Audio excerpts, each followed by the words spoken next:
भारतीय वजारत दाखिला की जानिब से पाकिस्तान क्रिकेट टीम के वीजों के लिए NCOC जारी नहीं किया। Bharat is the 5th largest economy on the planet. देखिए, मेरे पे अटैक ना करो, मेरे ठेकेदार तुम नहीं हो, मेरे ठेकेदार मेरे माँ बाप है, मेरे ठेकेदार वो है जिसके घर में पैदा हुई। मुझे इजाजत है, मैं जैसा मर्जी जैसा करूं, मुझे सामने वाला नहीं टच कर सकता। भारत इतना निडर कैसे हो गया? सर, आज आजाद कश्मीर हमारे साथ रहना नहीं चाहता। गिलगित बल्तिस्तान जो है वो जाने को घूम रहा है। सिंध के अंदर जो सूरत हाल है आप लोगों के सामने है। इंडिया ये कर रहा है, आप खुद अपने मुल्क में देखो, इंडिया तो चांद पर पहुंच गया, हम आज भी जमीन पर है। पाकिस्तान में जो खुशियां मनाई जा रही हैं, जो अब्दुल्ला शादी में अब्दुल्ला बेगाना की सिचुएशन है कि लड़ाई हो गई भाई। ये तो मेरा जो न्यू दिल्ली है वो तो हम पहुंच गए चांद पे जी।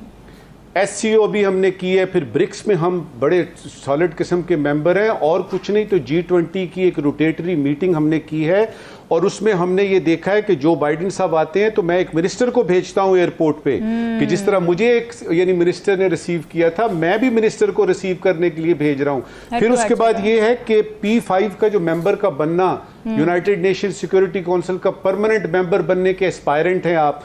फिर उसके बाद ये है कि यानी अगस्त 2019, जब ये 5 अगस्त 2019 का वाक़या पेश आता है, इतना बड़ा ये वाक़या हमने किया और दुनिया खामोश रही, और कश्मीर को हमने अपने तई वो जो मकबूजा कश्मीर है उसको अपना हिस्सा बना लिया। फिर साउथ चाइना सी में आ जाइए कि उसमें दुनिया को हमारी ज़रूरत है। मतलब ये कि वो जो तमाम ट्रेड रूट्स हैं उसमें इंडिया एक वाइटल किरदार अदा करेगा। और सबसे बढ़ के कि जनूबी एशिया में चाइना का जो कंपेटिटर है बन के, और चाइना के खिलाफ चाइना कंटेनमेंट की जो वेस्ट की पॉलिसी है उसके लिए मैं पुलिस मैन हूं।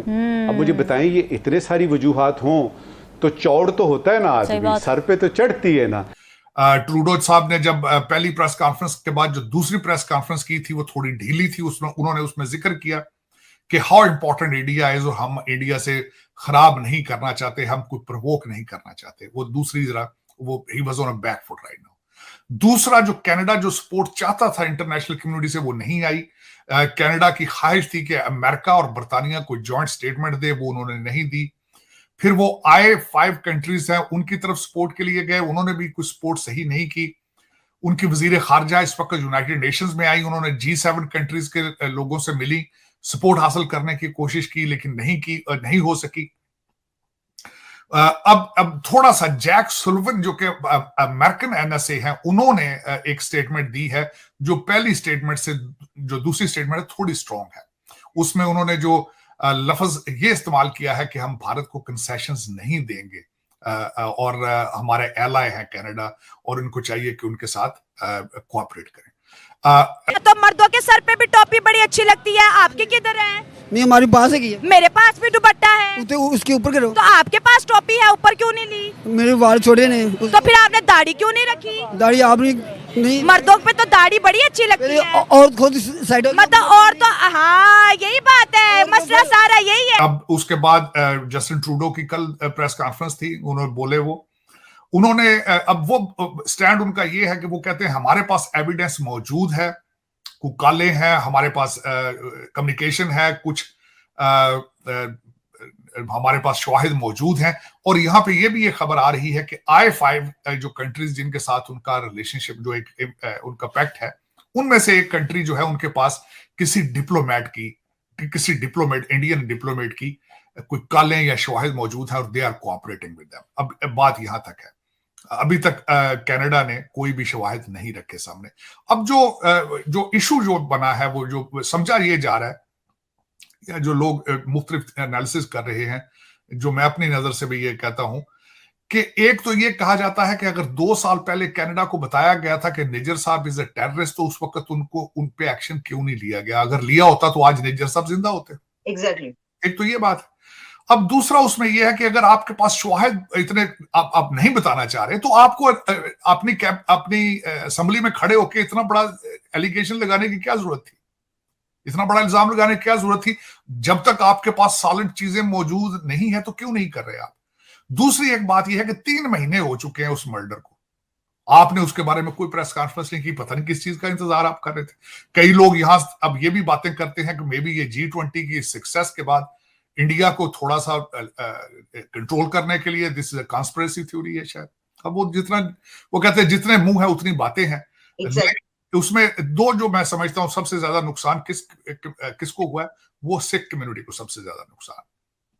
माइनॉरिटी है भारत के अंदर, और बिलखसूस जहां कई स्टेटों के अंदर बहुत ही थोड़े सिख होते हैं, और उनको हिंदू और सिख एक उसको एक दूसरे के खिलाफ नफरतों को या कॉन्फ्लिक्ट को ये जिस तरीके से कम्युनल एक इशू बनाने का ये मोजब बन रहा है। समझ के ये कह रही है, लेकिन आपके बातों में मुझे रिस्पेक्ट भी नजर नहीं आ रही। क्यों? मैं तो दे रहा हूँ। आपने कहा कल पैंट शर्ट पहन के आना, मैं तुम्हें उस नजर से देखूंगा। दूसरी बात ये हुई है कि जो भारत जो कनाडा के अंदर है, इनके पन्नू साहब जो उनके सिक्स फॉर जस्टिस, उन्होंने कहा है कि हिंदू यहां से कनाडा से निकल जाए। How it is possible? आप हिंदुओं को कम्युनिटी एट लार्ज चेक कर रहे हैं, वो भी ज्यादती है दूसरी साइड पे। मैं हमेशा इन चीजों के खिलाफ रहा हूं कि वायलेंस नहीं होनी चाहिए, और बिलखसूस फेथ बेस्ड चीजों के ऊपर आके किसी को कहना, उन्होंने भी ज्यादती की है। लेकिन इसमें से कोई अच्छी चीज निकल नहीं रही है अगर देखा जाए तो। मेरा साहब, ये सारा आपने बयान किया, इसमें एक ये कि जैसे आपने कहा जैक सलीवान ने जो कहा, उसके बाद अब जो सेक्रेटरी स्टेट हैं ब्लिंकन साहब, उन्होंने भी ये कहा है उनकी तरफ से, मतलब ये एक बड़ी जो पहली स्टेटमेंट है कि जी जो इंडिया है वो कोऑर्डिनेट करे या कोऑपरेट करे। तो ये तो एक तरीके से रिक्वेस्ट ही हुई ना कि भाई प्लीज देखिए आप जरा उनकी तरफ वो क्या कह रहे हैं, बात सुने। तो वो तो अल्टीमेटली आप समझते हैं कि होना ही था, यानी जिस तरह उन्होंने लिस्ट दी इसी तरीके से अब वो कोई बात करेंगे तो बात हो जाएगी, ऐसे बढ़ेगा मामला। देखिए, अगर मुझसे जाती तौर पर पूछे वॉशिंगटन डीसी का मूड क्या लग रहा है, वॉशिंगटन डीसी इससे ज्यादा आगे नहीं जाएगा। उसकी वजह यह है कि इस वक्त वेस्टर्न सिविलाइजेशन इंक्लूड, और जिसको लीड हमेशा अमेरिका करता है, इन्होंने अपने सारे एग्स एक बास्केट में डाल रखे हैं भारत के चाइना के मुकाबले में। उन्हें इस वक्त एक पार्टनरशिप की जरूरत थी, और वो पता नहीं, यहाँ पे ये भी आर्टिकल लिखे जा चुके हैं, फॉरेन पॉलिसी में एक आर्टिकल बड़ा अच्छा आया था कि आइदर इंडिया जो है वो अमेरिका के सारे जो उम्मीदें हैं उस पर पूरा उतर सकेगा कि नहीं। मैं बल्कि उससे डिसएग्री करूंगा। मुझे नहीं लगता ये जिस तरह अमेरिकन ये चाहते हैं। यहाँ पे वॉशिंगटन डीसी सोचता है ये कि भारत उनको आर्मी भेज दे, वहां पे हम बैठ के चाइना को वॉच करें।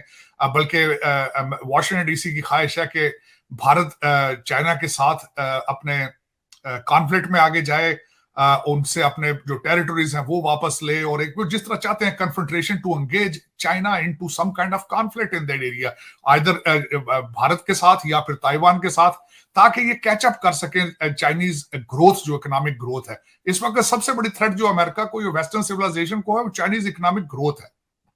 उसको ये चाहते हैं काउंटर करना, जिस तरह मैंने आपको बताया, ये ताइवान में काउंटर करके उसको एंगेज करेंगे, ब्लीड करेंगे चाइना को, या और साथ वो समझते हैं कि भारत हमें वहां सपोर्ट देगा। इसलिए वो किसी ने भी, मैं फोरकास्ट अभी कर देता हूं, until some big news takes place, वो जब 2 हफ्ते 3 हफ्ते के बाद कोई और न्यूज आएगी तो ये खत्म हो जाएगा, ये सारा प्रेशर रिलीज हो जाएगा मेरे ख्याल। इससे आगे इसका कोई फ्यूचर नहीं है, इसका कोई, उसकी वजह ये है कि पाकिस्तान में